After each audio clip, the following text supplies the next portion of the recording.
Okay, so I'm not really going to get too in-depth into the allegations here, just more so want to share my thoughts on Mr. Beast and why I haven't covered this situation sooner, although it would have benefited me to do so. I'm just gonna go off the cuff, no script, so feel free to fact check me on everything that I say since I don't have the specifics of what I'm speaking about in front of me. Remember though that everything said here should be taken as allegedly until proven otherwise.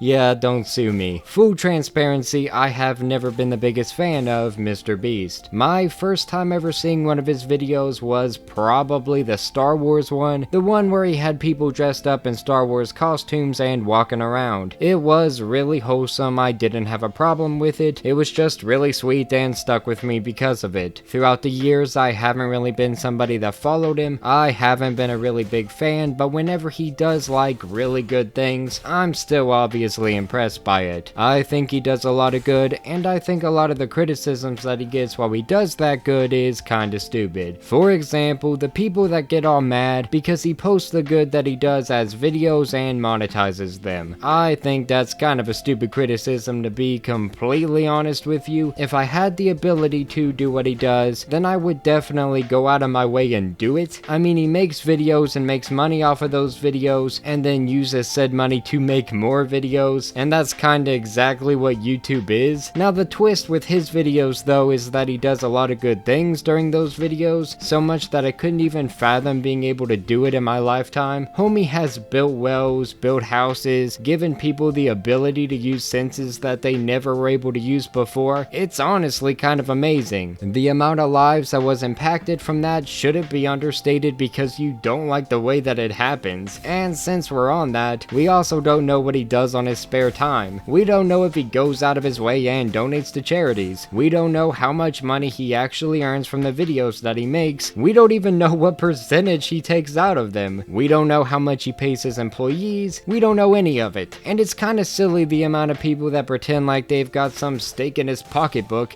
and know exactly what's going on, because newsflash, they don't. And we can all speculate until our lungs give out about what it could be. But we could just as easily speculate positively as we speculate negatively. I hate the internet culture that has been built where negativity takes the forefront all of the freaking time. It gets clicks, but that's on us. We could just as easily click on the good as well and make a change, but I digress. I haven't been a supporter, as I said, so whenever he decided to allow Chris Tyson to stay on the channel, even after transitioning, that really bothered me, especially given the fact that his channel was made up of an audience of mostly children, and actually it still is, so yeah. Whenever he defended Chris and labeled all the criticisms against him at the time as transphobia, that also bothered me too. That is usually an argument that is used by people that don't actually have one. So the fact that he used it there was definitely a red flag, and given what has already came to light about Chris, and is still coming light just about every dad blame day, it's not a good look now in retrospect, which is why you gotta be careful whenever you defend people, especially when you do so in a way that has no logical validity or a logical foundation anyway to back it up. But because of that, and the fact that there may be evidence suggesting Mr. Beast may have known about Chris's Discord, whenever more allegations come out, it's harder and harder to stand and defend him. Whenever we learn that his videos may seem faked to a point, that's actually understandable. Entertainment factor is extremely important, so editing techniques, CGI, etc. make sense in that regard, and I can't really attack him for that since I don't really know the extent of it. I'm not an employee over there with Mr. Beast and crew, so I'm kinda just an outsider and I don't want to act like I'm not. But as long as the challenges themselves still went off naturally during recording, then it all still remains legal and arguably ethical, I believe. I mean, that's a gray line, but it's up to everybody's interpretation, I suppose. But if he did do a wolf in sheep's clothing act by having a ton of people he knows compete as well, that's a little harder to justify, especially if one of those people actually ends up winning. Trying to keep things broad here as to not spread any misinformation about the matter, cause again, I really don't want to be sued. If it was rigged entirely though, which which is just pure speculation at this point, then there's no defending that at all. If he set it up so his homie wins against people that could actually, I don't know, better their lives with that reward money,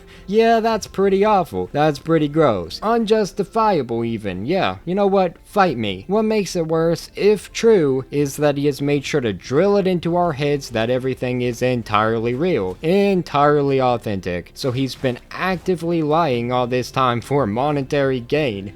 That's a scam to me. That's basically what I perceive a scam as. I don't know if it's the exact definition, but buddy, it better be, because that's a page out of the completionist book of how to get money from the ones that trust you. And if true, there should be severe repercussions for that. I don't care how big or connected he is, he should go down harder than the completionist. If he hired a pedo, knowing that they are one, to work on a channel that involves children, I don't know why I gotta state this, but yeah, that's pretty awful too. If he didn't know, which it seems like he did, but still, if he didn't know, then he's still responsible for not having a thorough background check involved with the hiring, which is kind of his responsibility given the fact that he, I don't know, is the face and the owner of the company, I believe. But regardless, people do change. I like second chances, but the only way that I can see this kind of redemption arc even being reasonable is if the man was being monitored and filmed 24/7, never around children without direct supervision, as well as said filming, restricted to the amount of time he would have near children to the lowest amount possible, never alone with children, ever, etc. Once he proves his change or whatever, however he could do that, I don't know, then I guess he could get some leeway, sure, but the 24/7 camera monitor should never change, nor him unsupervised by a couple trusted members of the team while involved with Mr. Beast activities, nor the fact that he should never have one-on-one time with a child ever, period. If there were extremely strict precautions in place, just like the ones I just mentioned, but arguably more strict probably since I can't think much more up, but you know what I mean, then I would be willing to be more understanding as well. It's a thin line for me though. One wrong move, one thing that seems off, and homie would be gone.